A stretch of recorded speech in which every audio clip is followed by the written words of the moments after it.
Hello mga kaokay, aakyat nga kami ngayon dito sa Panikan sa Corregidor Island. Alas 2 pa nga rin pala ito ng hapon, kaya naman medyo mainit pa nga rin talaga. Nagdala na nga rin pala kami ng banig at saka mga tubig dahil doon nga rin kami tatambay sa taas. Nauna na nga rin pala sila Sarka Negro Vlog doon. Pagkatapos nga nilang makiasay kanina ay dumiretso na nga sila doon. Nakakahangak nga lang di talaga kapag aakyat ka nga dito sa bukid. Sabayan pa nga rin talaga ng napakainit na panahon ngayon. Pero magiging worth it din naman lahat kapag nandito ka na nga dahil napakaganda rin talaga ng view dito. Naiwanan na nga kaming dalawa ni Jumega at nauna na nga sila Panda Rider at saka si Ednil. Napakabilis nga rin talaga nilang maglakad. Mga nasa 15 to 20 minutes nga rin talaga yung lalakarin mo hanggang sa makapunta ka na nga dito sa bandang to. Hello mga kaukay! Sobrang nauhaw nga rin talaga ako kaya naman uminom na nga rin ako ng tubig pagdatingan namin dito. Kanina pa nga rin pala nandito sila Sarka Negro Vlog. Dito nga sa pinag-iistambayan namin ay marami nga rin talagang mga turistang dumadaan. Di ko nga rin talaga inaasahan na may makakilala nga sa amin dito. Shoutout nga pala sa inyong lahat and maraming salamat. Nabanggit nga rin nila na malapit na nga rin yung piyesta sa lugar nila kaya naman sinabi naming makikiasay kami sa bahay nila. May nakuha nga kaming bunga ng damo na hindi ko nga lang talaga alam kung ano ang pangalan nito. Sabi nga nila sir na makakain nga daw to kaya't ayan tinikman ko na nga rin talaga. Pinatikim ko na nga rin dito kay Panda Rider kung ano nga yung magiging reaction niya. Ngayon ko nga lang di talaga nalaman na nakakain pala tong bunga nito. Tinikman na nga rin talaga ni Ednil at saka ni Jumega. This time nga ay meron gang turista dito at napaka-sexy nga. Kaya naman pinapalagot ko nga si Panda Rider nung time na to. Nala may mulingi ron. Kalatahon lagi. Kaya ayan nga't nagpabuang-buang na lang siya. Pero sa totoo nga lang, di talaga ay normal na nga rin talaga yan dito sa Siargao. Dito rin kasi sa Siargao ay di naman mga judgmental yung mga tao, tsaka sanay na nga rin talaga sila. Kaya kahit ano pang ang hugis ng katawan mo kapag nandito ka sa Siargao, nako hindi ka talaga mahihiyang magbikini. Ang mulingi. Kay Sumbagon. Kay Sumbagon.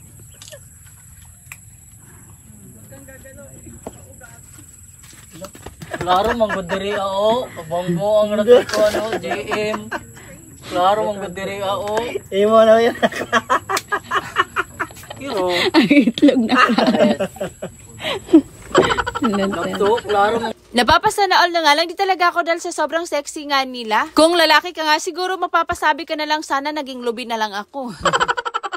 Kay maadyo pa ang lubig, ingkuran pa. Kahit sino na nga rin pala ang pumunta dito at nagpicture. Ang dami na nga rin talagang mga artistang nakapunta dito. Etong puno nga ng niyog dito ang isa nga sa sikat at dinarayo nga dito sa Corregidor Island. Since 2019 pa nga pala kaming pumupunta dito sa Corregidor Island, pero nung panahon na yun ay hindi pa nga gaano kasikat itong lubi na to. Tapos nung panahon na yun ay sagbuton pa talaga dito sa area na to. Pero kinagandahan nga lang di talaga noon dahil maraming ang mga kubo dito sa lugar na to. Anyways, ito nga palang area na to ang tinatawag nilang Little Batanes. Nagtaka nga rin talaga kami nung pagpunta nga namin dito ay nagkakagulo nga sila. Yun pala ay hinahanap nga nila yung drone. Dahil kanina nga ay hindi nila namalayan na bumagsak na pala. Ito nga palang si Sir Barley Conte yung may-ari ng drone. Siya nga rin pala yung nag-drone shot kay Nadine Lustre nung una. At napakaswerte nga rin talaga namin ngayon dahil may experience nga namin itong drone shot. Alam nyo ba na first time ko nga lang di talaga itong ma-experience ngayon? Sayang nga lang di talaga at hindi nga ako pwedeng gumamit ng music dito sa video na to dahil baka makapiright nga. Kaya naman for the voice over na lang muna. Dito nga banda ay malapit na nga kami sa dulo nitong Corregidor Island. Sobrang ganda nga rin talaga ng view dito. Kaya madalas kapag nagda-drone shot nga sila ay dito talaga sila sa area na to. Actually, marami na nga rin palang nag-prenup dito sa area na to. Di rin naman nakapagtataka dahil sobrang ganda rin naman kasi talaga ng view nga dito. Napakaswerte nga lang di talaga namin ni Panda Rider dahil may experience nga namin na kaming dalawa lang. Di ko nga rin talaga inaasahan na kakargahin nga ako ni Panda Rider. Wala kasi yun sa script, charot. Actually, si Panda Rider nga lang talaga yung nakaisip nun. Kaya naman nabigla nga rin talaga ako. Pangatlong araw na nga rin pala to ng regla ko, kaya naman nabigla nga rin talaga yung aking ipip. Feel nga rin talaga namin yung moment na to, yung para bang nagpiprenup nga kaming dalawa. Pero parang nga lang di talaga dahil hindi naman to totohanan. Eto nga pala yung behind the scene namin sa aming drone shot kanina. Okay, 3D, 1, 2, 3, go. Ay prenup na. Prenup. Pwede sweet? Prenup. Magkoryo-koryo. Ay!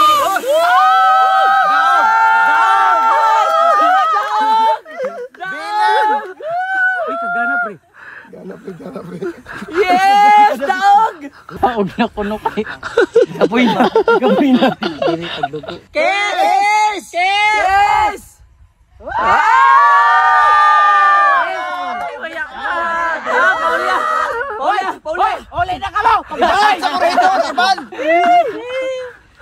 Kagana. Maulay. Kita sa...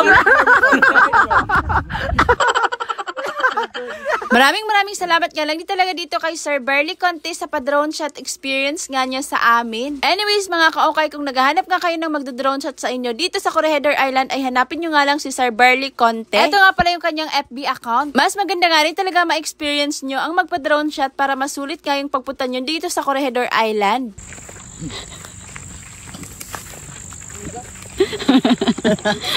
Tagpabit-bit. Mga tagsito.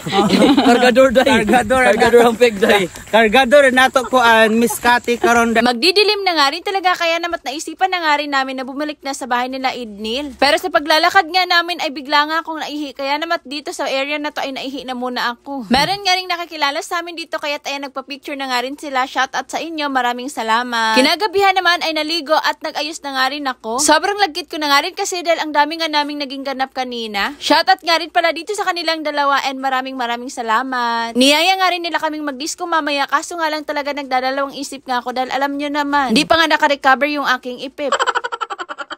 Hapunan na nga ngayon at nasa ibang bahay na naman nga kami. Nandito nga kami ngayon sa bahay nila Pipoy at nakiasay nga kami dito sa kanila. Meron nga rin pala silang nilutong pansit canton, kaya namat nang hingi na nga rin ako. Hindi nga ako mahilig sa pansit canton, pero this time ay naglaway nga ako. Siguro nga dahil palagi na lang di talaga kami nagkakarne. Napasarap nga rin talaga yung kain ko ngayon. Medyo nabitin pa nga rin talaga ako dahil kaunti na nga lang yung natira, kaya namat tinilok-tilok ko na nga. Para nga rin talaga walang masayang, kaya't ayan tinilok-tilok pa talaga namin. Tinulungan na nga rin talaga nila ako para talagang hindi nga daw ako mabitin. Amor at mga kaukay, please like and follow. Huling araw na nga namin ngayon dito sa island at babalik na nga kami sa syudad. Kahit kababalik nga lang, di talaga namin ay nakiasay na nga rin kami kaagad. Hello mga kaukay, ito na nga yung last day namin dito sa Corregidor Island. As usual, hindi na naman nga kami maagang nagising dahil kahit hindi nga kami nagdisco kagabi ay para nga rin talaga kaming nagdisco dahil baog nga kami. Hindi rin kasi talaga kami makatulog ng maayos nga. Nagmadali na nga rin pala kami sa pagpe-prepare kanina, kaya naman hindi na nga rin talaga ako nakapagsuklay pa. Nagmamadali na nga rin talaga kaming pumunta dito sa kanilang sakayan ng mga pump boat. Galing kasi dito sa Corregidor Island papuntang Dapa ay nasa mga 15 minutes yata yung biyahe. Nung time na tayo pinaprepare na nga nila yung pump boat na sasakyan namin. Marami-rami nga rin talaga kaming ihahatid papuntang Dapa ngayon. Dahil nagsabay na nga rin talaga kaming lahat na umuwi nga. Wala na nga akong maupuan, kaya dito na lang ako sumaba kay Putpada Rider. Medyo nagre-reklamo nga lang di talaga siya dahil ang bigat-bigat ko na nga daw. Kung napansin nyo nga rin kasi talaga ay medyo nadagdagan na nga rin talaga yung aking timbang. Nagbunga na nga rin talaga yung aming pagkaasay. Nakakalungkot bang isipin na babalik na naman nga kami sa reality. Babalik na naman nga kami sa syudad. Sa syudad kasi kailangan mo ang magtrabaho. Kaya minsan nakakamiss rin talaga yung ganitong mga bakasyon. Kahit wala nga kaming masyadong mga tulog, pero na-enjoy rin naman namin yung bakasyon namin kahit saglit lang din. Anyways, after 15 minutes nga ay nandito na rin kami sa Dapa. Napakainit nga ng panahon, kaya naman sumakay na lang din kami ng tricycle. Pwede rin naman kaming maglakad papunta ngang pier dahil malapit lang din naman. Pero dahil talagang hindi maantos yung pagkainit ng panahon, kaya nagsakay na lang din kami. 10 pesos lang din naman yung binayad namin sa pamasahe kanina. Tawang-tawa nga rin talaga kami nung time na to dahil si Miss Caitlyn nga ay nabubuang na nga sa paghahanap ng kanyang ticket. Yun pala ay naibigay niya kay Idnil. Nauna na nga rin pala sila Jumegas sa amin dahil nagruro nga lang din sila. Tapos kami ay maglalansya na lang din kami dahil nagmamadali nga rin talaga si Idnil dahil may duty pa nga siya. Akala nga rin talaga nila Sir Canegro Vlog na mamaya pa nga kami babiyahe. Pero nagtaka nga siya dahil bakit magkasabay nga daw kami. Nandibago nga rin talaga ako sa biyahe namin ngayon dahil puno-puno talaga yung lansya. Napakarami nga rin talaga ng pasahero. Dahil sa sobrang dami nga rin talaga ng mga turistang dumarayo nga dito sa Siargao. Saglit nga lang din pala namin na paghihintay ay lumarga na nga itong lansya. Kalimutan nga rin pala namin bumili ng tubig kanina sa labas. Buti na nga lang at meron nga rin talagang binibenta dito, kaya't napabili na rin kami. Dito nga kinarga ko na yung aking inaanak at panay nga yung tutok niya dito sa aking tutoy.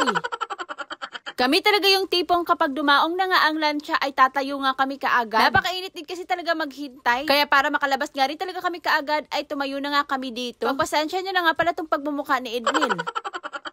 Salamat Lord sa maayos naming biyahe at safety nga kaming nakarating dito sa Surigao City. Nakakabitin nga rin talaga yung gala namin dahil hindi nga namin nalibot yung buong Siargao. Pero dahil for the budget nga lang din kami at pamasahe lang din talaga yung dala namin, kaya need na nga naming umuwi ngayon. Sa susunod na lang kami maglilibot ng Siargao kapag marami na ngang budget. Bago nga kami umuwi ng tuluyan ay niyaya ko na muna si Idnil na mananghalian nga kami dito sa may pier. Mag-aalas 3 na nga rin kasi talaga to ng hapon at nakakagusla na nga rin dahil hindi nga rin talaga kami nakapagpananghalian kanina. Pagkatapos pagkatapos naman namin kumain ay kanya-kanya na nga rin talaga kami ng diskarte at sumakay na rin kami dito ng multicab. Noong time na to'y umuulan na nga rin talaga. And finally, nakarating na nga rin talaga kami dito sa aming tahanan. Sobrang namiss ko nga rin talaga tong aking comfort zone. Napagod nga rin talaga ako sa biyahe kaya naman natulog na nga rin ako kaagad. Mula alas 5 ng hapon tapos alas 10 ng gabi na nga kami nagising ni Foodpanda Rider. Niyaya nga rin pala kami ni Sir Canegro Vlog para sa kanyang padispedida party dito sa Greenwich. Kaya nang pagkagising nga namin ng alas 10 ng gabi ay pumunta na rin kami kaagad dito. Naiya pa nga kami kanina dahil late na nga kaming pumunta. Buti na nga lang at nakita nga namin si Idnil kaya siya na nga yung pinahukad namin. At tingnan nyo naman napakarami nga niyang hinukad. Dahil sinadya nga rin niya talaga dahil magbibring house daw siya. Tamang-tama nga rin talaga para mamaya ay makapag-bring house nga rin kami. Ayan nga't medyo hubag pa talaga yung aming mga mata dahil galing pa talaga kami sa mataas na tulog. O diba, grabe na talaga yung aming pagkaasay. Habang sila nga'y busy-busy dito sa pagme-message kay Sir Canegro Vlog, kami na may busy-busy nga rin talaga sa pagkain. Thank you nga pala Sir Canegro Vlog sa pag-invite sa amin dito. And syempre, good luck sa next mong journey. Magpo-focus na daw kasi sa Sir Canegro Vlog sa kanyang pagkapalahubog. O di ay. Siyempre, para masulit nga yung pagkain namin dito ay nag-sharo na nga rin ako. Alam niyo naman si kaokay nyo ay hindi talaga yan magpapahuli. Kaya habang busy pa nga sila doon ay ako na may busy nga rin talaga dito sa pagbabalot.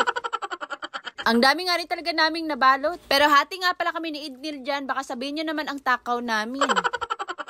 Sobrang nabusog nga rin talaga ako dahil ang dami ko nga rin talagang nakain kanina. Nanood na nga rin pala kami ng kanilang mga palaro dito at talaga namang nakaka-enjoy nga. Nakakamiss nga rin talaga yung moment na dito nga ako nagtatrabaho sa Greenwich noon. Anyways, kinabukasan naman ay may work nga kami ni Foodpanda Rider na promotion vlog. Pagkatapos nga ng trabaho namin ay pumunta na rin kami dito sa Greenwich. May kukunin din kasi kami kay Idnil. Shoutout nga pala dito sa kanila na nakilala kami and maraming salamat sa inyo. At pagpasok nga namin dito ay nakita nga namin yung kapatid ni Idnil at ito nga ang aking inaan. Di ko nga rin talaga inaasahan na mabibigyan nga rin kami ng pa-chocolate. Maraming salamat, ante. From abroad pa talaga. Amaro to mga kaukay.